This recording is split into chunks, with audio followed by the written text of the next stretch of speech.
In order to go on to the next unit on solving quadratics, we have to just go back and do some review on simplifying a radical. I'm actually going to attach this note sheet. Now I think I'll have you go ahead and work these notes out on a paper. Be easier than trying to fit in the space that I'm going to fit into. But we can know when a radical is simplified, when there's no perfect square under the radical, no fraction or decimal under the radical, and no radical in the denominator. And I'll talk through those as we work through these problems. So there's no really good way to teach this other than to just practice. So on this one, we're going to start just simplifying a radical. So this really means square root. I'm looking for 2 of the same number under here. So many of you may know the answer to this is 2.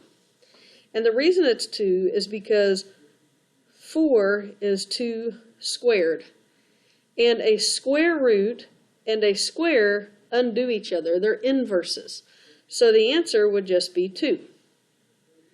So then this one, 6 can be written as, or 36 can be written as 6 squared. So the square root of 6 squared is just 6. So I would say the square root of 36 is 6. Look at this one. I have a negative on the outside. So once I find the square root, then I'm going to make a negative. So what is the square root of 81? 81 is 9 squared. So the square root and the square undo each other. So I have 9. And then because there's a negative on the outside, the answer is negative. I understand you can use your calculator, and you're welcome to do that. So let me just show you the buttons that you would push. And again, you can use your TIA 84 app on your Chromebook. So I'm going to hit the square root button is right above the x squared, so I have to hit second x squared 4. So the square root of 4 is 2. All right, let's go to the next part.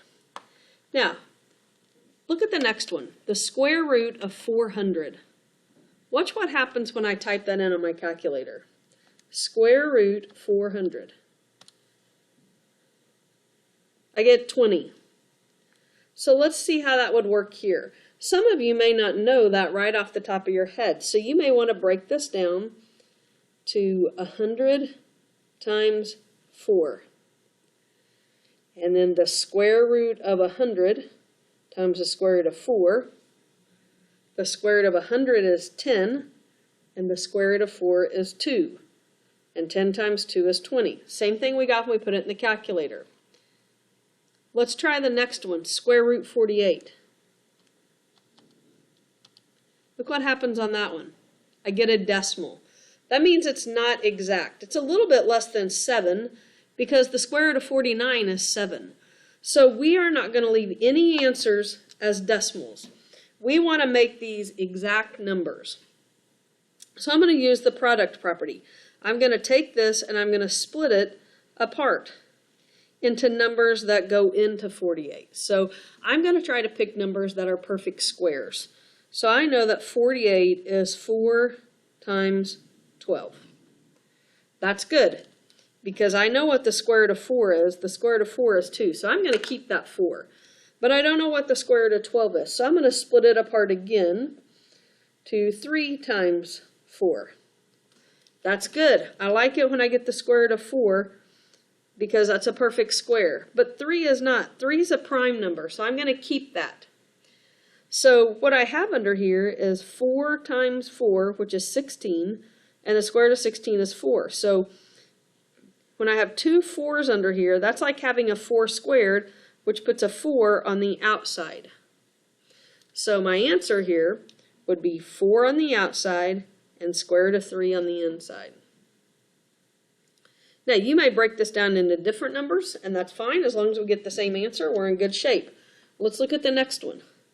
I want to try to break this up, and as I'm breaking it up into the factors, I want to think of factors that are perfect squares. So I'm actually going to use 25 times 5. Some of you guys may want to find your factors by doing a factor tree, something like that, and that's fine. I'm going to keep this one because I know what the square root of 25 is. The square root of 25 is 5. So it's no longer under the radical symbol. So the answer to this problem would be 5 on the outside, 5 on the inside. Let's go to the next one, square root of 52. I'm going to try to break it up. Unfortunately, I can't think of a perfect square that goes into 52, so I'm going to use my factor tree, see if I can't think of some. I know that 52 is 2 and 26, and I know that 26 is 2 and 13.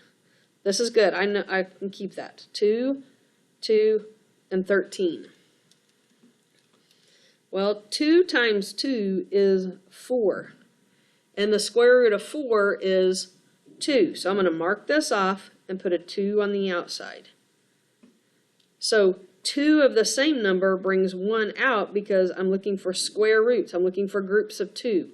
So this would be 2 square root 13. Okay, the last one, again, I can't think of any perfect squares off the top of my head, so I'm going to do a factor tree to see if I can come up with some factors. I know that 3 goes into this thing 81, and I'm actually going to stop there because I know that 81 is a perfect square. So I'm going to put 3 times 81, and the square root of 81 is 9. So my answer would be 9 square root 3.